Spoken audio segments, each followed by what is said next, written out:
Now we'll run through all the systems and components that are mounted in the center aft bilge compartment. Let's start with the Mercury fuel system. You'll see 3 fuel water separators mounted on the bulkhead in this compartment. These are fuel filters that will separate water that may be in the fuel from the gasoline. There's also an isolation valve that allows you to turn off the flow of gasoline when you're changing these filters. Below the fuel filters, we have the generator raw water intake. There's a Seacock installed with a raw water strainer connected to that. This raw water strainer must be clear all the time to make sure that you have a clean flow of water to the generator. Above that, and on the starboard side of this compartment, we have the Mercury steering pump. This is a steering pump that's installed within the black capsule that's in the front corner of the starboard side of this bilge area.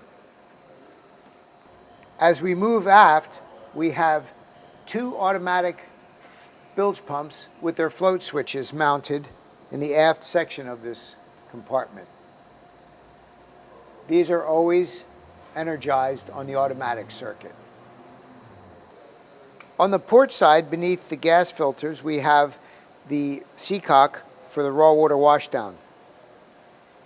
This should stay on if you'd like to use your raw water pump.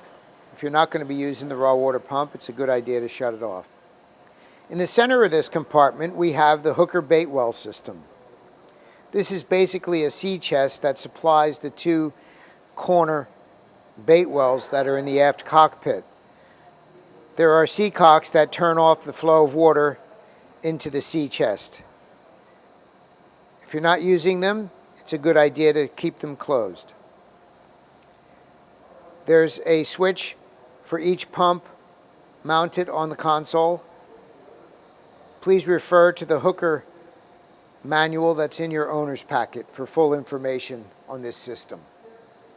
You must keep in mind that gasoline is a very volatile substance. If there are ever any fumes or vapors present, you must find out where they're coming from and deal with the source of that before you proceed any further.